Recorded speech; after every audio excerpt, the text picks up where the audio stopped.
आता ऐकूया ठळक मराठी बातम्या.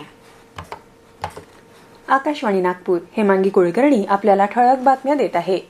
पंतप्रधानांनी आज इथिओपियाच्या संसदेला संबोधित केलं. इथिओपियाचे पंतप्रधान अबिय अहमद अली यांच्यासोबत अदिस अबाबा इथं पंतप्रधान नरेंद्र मोदी यांची विस्तृत चर्चा झाली. या भेटीत 8 करारांवर स्वाक्षऱ्या झाल्या.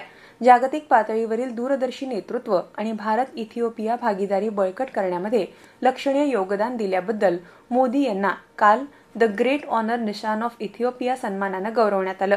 हा पुरस्कार मिळवणारे मोदी पहिलेच जागतिक राष्ट्रप्रमुख आहे, तर मोदींना मिळालेला हा 28वा परदेशी पुरस्कार आहे. वर्ष 2024-25 मध्ये देशातलं कोळसा उत्पादन 1 अब्ज टनांपर्यंत गेल्याचं कोळसा मंत्री जी किशन रेड्डी यांनी आज लोकसभेत प्रश्नोत्तराच्या तासात एका पुरवणी प्रश्नाला उत्तर देताना सांगितलं. कोळसा उत्पादन क्षेत्रात गेल्या 10 वर्षात मोठ्या प्रमाणात सुधारणा झाल्या आहे. भारत हा जगातला 2ऱ्या क्रमांकाचा कोळसा उत्पादक आणि वापरकर्ता देश असल्याचं रेड्डी यांनी सांगितलं.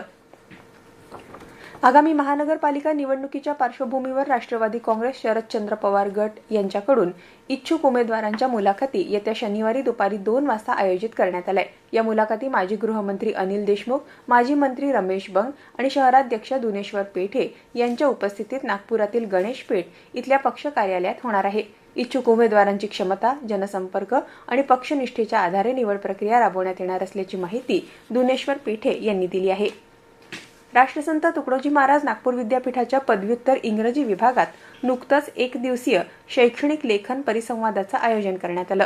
या परिसंवादात डॉ. उर्मिला डबीर, प्राध्यापक प्रांतिक बॅनर्जी आणि प्राध्यापक DM शेंडे यांनी शैक्षणिक लेखनातील मौलिकता, पद्धतशीरता आणि प्रभावी संवाद यावर मार्गदर्शन केलं. मानव विज्ञान विज्ञान शाखा अधिष्ठाता डॉ. शामराव कोरेटी यांच्या अध्यक्षतेखाली पार पडलेल्या या कार्यक्रमात 64 संशोधकांनी सहभाग घेतला. राष्ट्रसंत तुकडोजी महाराज नागपूर विद्यापीठाच्या महात्मा ज्योतिबा फुले शैक्षणिक परिसरात महात्मा ज्योतिबा फुले आणि मातोश्री सावित्रीबाई फुले यांचे पुतळे लोकवर्गणीतून उभारण्याबाबत समितीची बैठक काल पार पडली.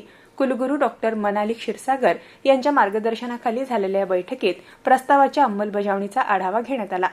भंडारा लाखनी मार्गावरील करजखेडा फाट्यावर व्हॅन आणि अज्ञात टिप्परची समोरासमोर धडक होऊन चालकासह 2 जण गंभीर जखमी झाले.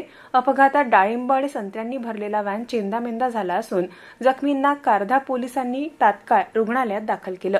याबरोबरच हे ठळक बातमीपत्र संपलं. या पुढील ठळक बातमीपत्र रात्री 8:42 ऐकता येईल. नमस्कार.